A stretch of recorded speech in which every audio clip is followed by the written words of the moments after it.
The knockout stage at the M7 World Championship didn't just raise the stakes, it set the battlefield on fire. One moment champions in waiting were cruising, and the next they were packing their bags. Every match was an elimination gauntlet where one misstep meant goodbye and glory slipped through trembling fingers. This was where the real contenders revealed themselves. The fearless, the clutch, the ones who thrive under pressure. Buckle up because the knockout stage was straight ruthless. Welcome back to Mobile Legends News. So, why is the knockout stage the defining phase of M7? This is the point where consistency from the Swiss stage stops mattering, and it's pure win or go home intensity.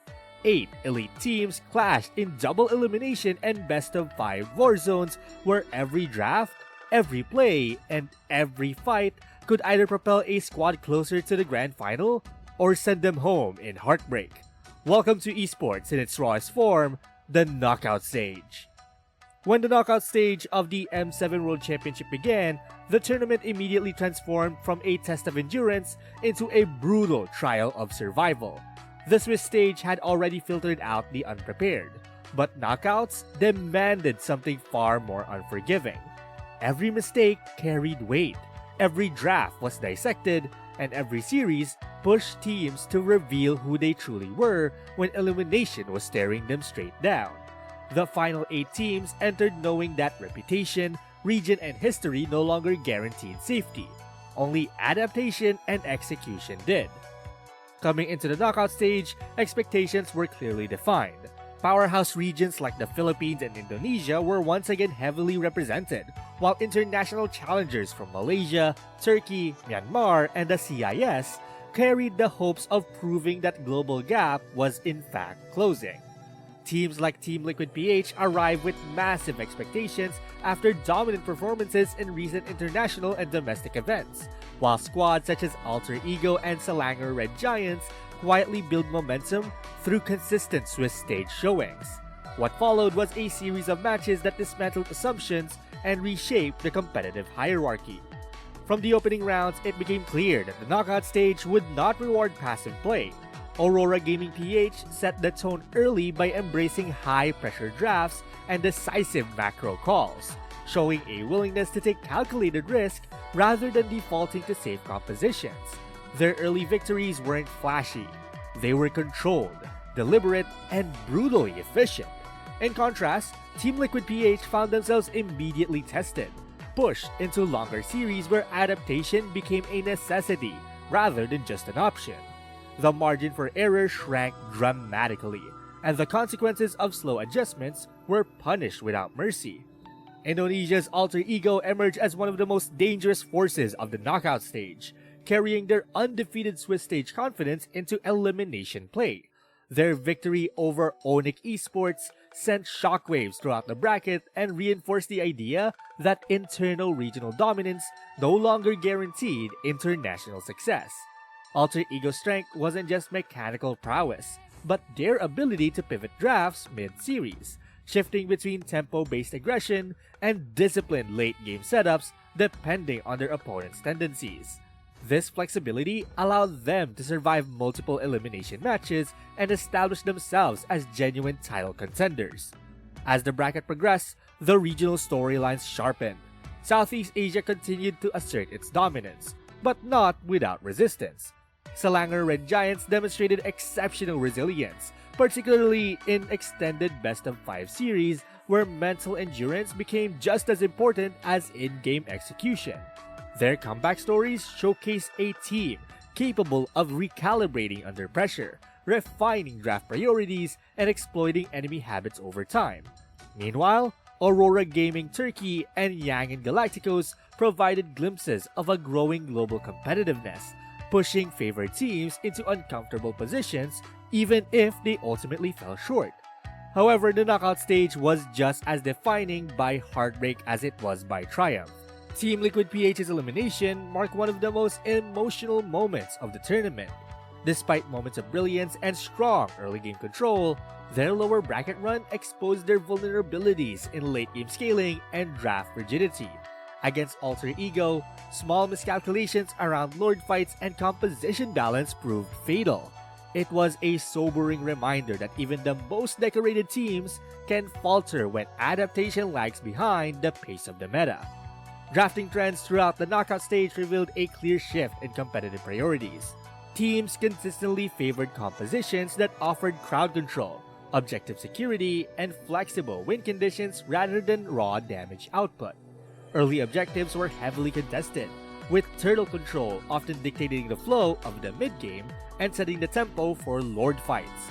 Vision-oriented picks and heroes capable of zoning in tight choke points became invaluable, especially in high-pressure scenarios where a single lost fight could decide an entire series.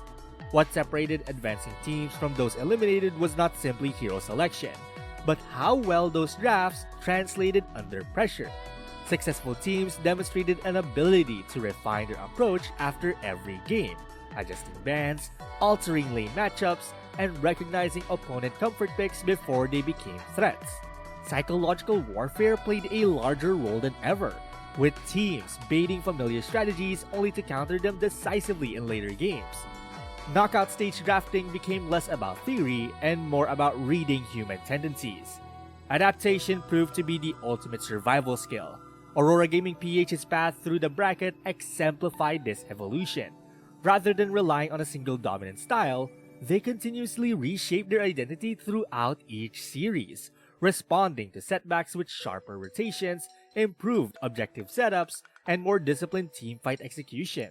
Their ability to remain composed after losses, especially in long best-of-5 series, showcased championship-level mental resilience. Alter Ego, on the other hand, had their lower bracket journey, and it told a different story. Time and time again, they faced elimination only to respond with cleaner drafts and more decisive macro play. Their victories over Team Spirit and Salanger Red Giants highlighted a team that learned quickly from mistakes, tightening map control and punishing overextensions with ruthless efficiency. It was a run defined not by perfection, but by persistence and intelligent adaptation. As the tournament approached its climax, one truth became undeniable. Consistency across series mattered more than explosive moments. Teams that could maintain discipline, communication, and execution across multiple high-stakes games advanced further than those reliant on individual heroics. This principle ultimately culminated in the Grand Finals, where Aurora Gaming PH delivered a commanding sweep, solidifying not only their championship status, but also the Philippines' continued dominance in the M-Series World Stage. In the end, the knockout stage of M7 did more than just eliminate teams. It revealed the future direction of professional Mobile Legends. The meta now favors adaptability, macro intelligence, and psychological strength just as much as mechanical skill. As international competition continues to tighten, M7's knockout stage stands as a defining chapter, proving that only the most complete teams can survive when everything is on the line. But for me, the defining insight from M7's knockout stage wasn't about flashy outplays or highlight reel mechanics. It was about who could function when pressure peaked. At this stage of the tournament, every remaining team had elite mechanical skill, where everyone could micro, everyone could lane, everyone could execute combos. What separated survivors from eliminations was something far harder to train: mental resilience paired with deep preparation. Teams like Aurora Gaming PH proved that they could stay composed even when momentum swung against them.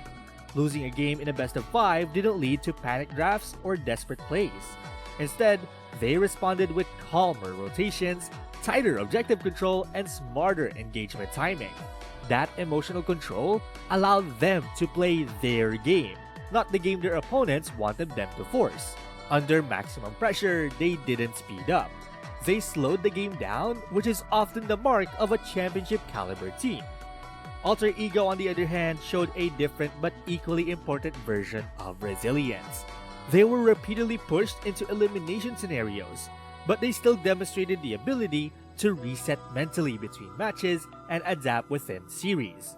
Their coaching preparation became visible in how clean their adjustments were: refined ban phases, cleaner win conditions, and improved late-game discipline, When nerves typically cause teams to collapse, Alter Ego instead sharpened their identity. On the other hand, several mechanically gifted teams faltered not because they lacked skill, but because pressure exposed cracks in preparation. Draft hesitation, misaligned engage timings, and rush decision-making around Lord fights became too costly. In knockout matches, a single emotional misread could undo weeks of dominance. This is why, at this point in M7, mental strength outweighed raw mechanics. Execution is expected, composure is earned. The teams that advanced weren't just better players. They were better prepared to handle stress, recover from setbacks, and trust their systems when everything was on the line. Basically, the knockout stage of M7 was ruthless because it demanded more than just talent. It rewarded preparation, adaptability, and emotional control under pressure. Favorites fell, resilient teams rose, and the meta drifted towards smarter drafting and disciplined macro play. These results didn't just determine who advanced. They revealed which teams were truly built for championship moments, setting the stage for a final series where only the most complete squad could claim the crown. Now, I want to hear from you.